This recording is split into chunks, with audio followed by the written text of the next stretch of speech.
ဒီသတင်းဘေဘီကိုရောက်လာတဲ့အခါမှာတိုးပါကကျမကိုဘာလို့ရမလဲလို့မေးတယ်စာတစောင်ရေးပါဘသူစီလဲဆိုတော့ကျမရဲ့ခမဲတော်ဧကရမင်းမျက်စီကိုပါအဲ့ဒီစာကိုကျမကနှုတ်တိုက်ယူပြီးတိုးပါကလိုက်ရေးတယ်ပြီးတော့အလဲပိုင်းဒေတာရဲ့ဘာသာစကားစီကိုပြန်ဆိုခိုင်းပြီးဒါခီနန်းတော်စီကိုတန်တမန်တယောက်စီလွတ်လိုက်တယ်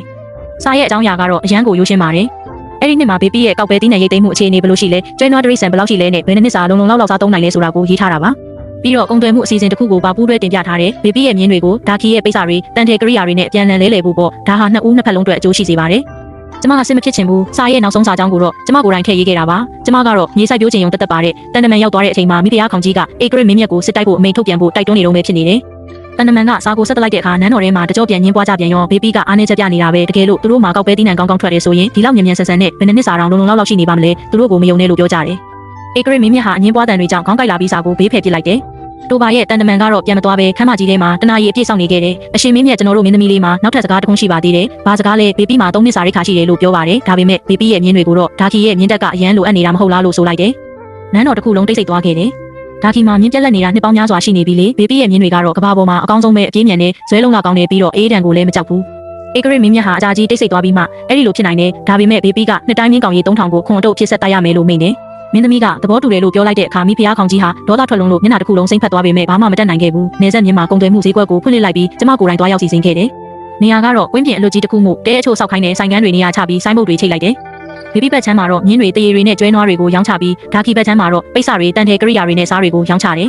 စီမင်းစည်းကမ်းတွေကိုကျမကိုယ်တိုင်ရေးဆွဲခဲ့တယ်တရားမျှတတဲ့ကုန်သွယ်မှုဖြစ်ရမယ်ဈေးနှုန်းရှင်းလင်းရမယ်အာရမရောင်းချခြင်းမပြုရဘူးပြီးတော့ဂုံတိတ်ခါပေါ်မူတည်ပြီးရှော့ဈေးနဲ့အကျွေးစနစ်ကိုပါပြုလုပ်ပေးခဲ့တယ်ဂုံတိတ်ခါကောင်းတဲ့သူတွေကနောက်မှငွေချေလို့ရပြီးဂုံတိတ်ခါမကောင်းတဲ့သူတွေကတော့အကျွေးမရပဲလက်ငင်းငွေချေစနစ်နဲ့ပဲဝယ်ရမယ်ပထမဆုံးရောက်လာတဲ့ကုန်သည်တွေကမယုံကြည်နိုင်ဖြစ်နေပြီးစမ်းတက်တဲ့အနေနဲ့ညင်းနေငယ်ပဲဝယ်သွားကြတယ်နင်ပါလို့ရင်းနေတာလဲသူဒီလိုမျိုးသွားအဖွေးသားလေးတွေပေါ်အောင်ရတာကိုကျမပထမဆုံးအကြိမ်မြင်ဖူးတာပဲကလေးတယောက်လိုပဲ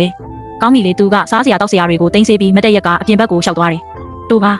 ဟေးနေဦးလေးကငါ့ကိုရောင်းစားချင်နေတော့မဲလားသူမရဲပါဘူးသူကြောက်လို့မဟုတ်ဘူးငါနင့်ကိုပြောစီချင်တာကငါစိုက်ထားတဲ့စက်တုံလေးတွေကိုသူ့ကိုမရောင်းဘူးလို့ပဲတိုဘာဟာခဏလောက်ကြောင်သွားပြီးနောက်ပိုးလို့တောင်ပြုံးလိုက်သေးတယ်ကောင်းပါပြီငါအဲ့ဒီအတိုင်းပဲပြောလိုက်ပါမယ်ရေရင်းတွေ့ရတာကဟန်လုံးအိမ်ဆောက်ရတာထက်အများကြီးပိုခက်ခဲပါတယ်ဒီပညာကြောင့်မဟုတ်ပဲမြောက်ပိုင်းကလူတွေကဒါကိုလုံးဝနားမလည်နိုင်ကြလို့ပါကျမ3ရက်တိုင်တာပြီးမှမြောက်ရေကျောကိုရှာတွေ့ခဲ့တယ်မြေမြင့်တဲ့ပြင်ကနေ3ဆန်းတောင်မပြည့်တဲ့အနက်မှာပါနေရာကတော့တော်ဝင်တဲနဲ့ရဲ့အရှိဘက်က6တွေ့နေတဲ့မြေကမ်းပါးရံမှာဖြစ်ပါတယ်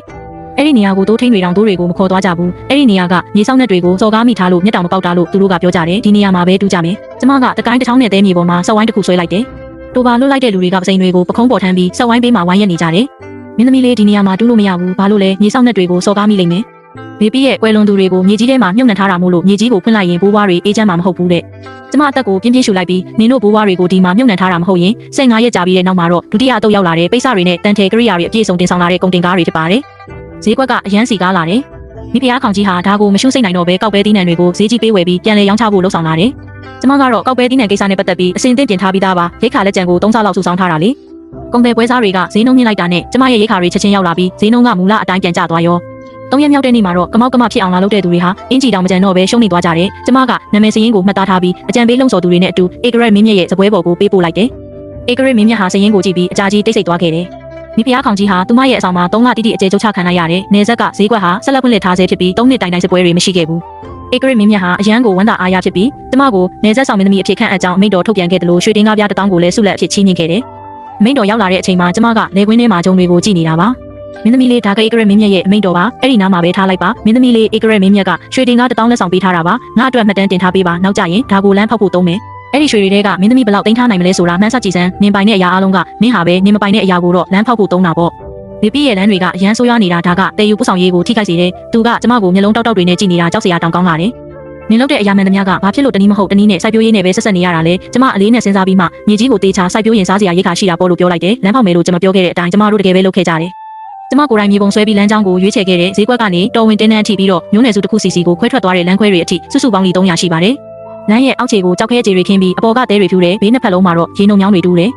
ယ်တိုဘာကမြေပုံကိုကြည့်ပြီးအကြာကြီးတိတ်ဆိတ်သွားခဲ့တယ်လီ300ရှိတဲ့လမ်းအတွက်လူဘယ်လောက်လိုမလဲဆိုတာနင်သိလားသိတာပေါ့ဒါကြောင့်မို့လို့နင်ငါ့ကိုကူညီရမှာသူကပြုံးပြီးငါမကူညီရင်နင့်ကိုဘယ်သူကူညီမှာလဲလို့ပြောတယ်သူကိုယ်တိုင်လူတွေကိုဥဆောင်ပြီးတောင်တွေကိုဖြိုလန်းတွေကိုဖောက်ခဲ့တယ်ဘေဒီရဲ့တောင်တွေကအရန်မှာကြောပြီးရန်လဲအလုံးလောက်မရှိတာကြောင့်သူကသူ့ရဲ့ခွန်အားချမ်းကိုပဲတုံးခဲ့ရတယ်အစိမ်တစ်ချက်ထုလိုက်တိုင်းကြောက်တုံးတွေကွဲထွက်သွားပြီးသူ့ရဲ့လက်မအရေပြားတွေကွာကျလာတတ်တယ်နာလာကျမသူ့ကိုပက်တီစီပေးရင်မေးလိုက်တယ်မနာပါဘူးလိန်နေတာသူဘာမှမပြောတော့ပေမဲ့နောက်ရက်တွေကတော့နေရဲလိုနေတယ်လမ်းဖောက်တာတဝက်လောက်ရောက်တဲ့အချိန်မှာပဲအဖြစ်အပျက်တစ်ခုဖြစ်ပွားခဲ့တယ်ဒါခီရဲ့မိဖုရားခေါင်ကြီးရဲ့အကျွင်းကြံအုပ်စုတွေနဲ့ပူးပေါင်းထားတဲ့မှုမှတ်ဟောင်းတွေဟာလမ်းလုပ်ငန်းခွင်မှာခြုံခိုတိုက်ခိုက်ဖို့ပြင်ဆင်ခဲ့ကြတယ်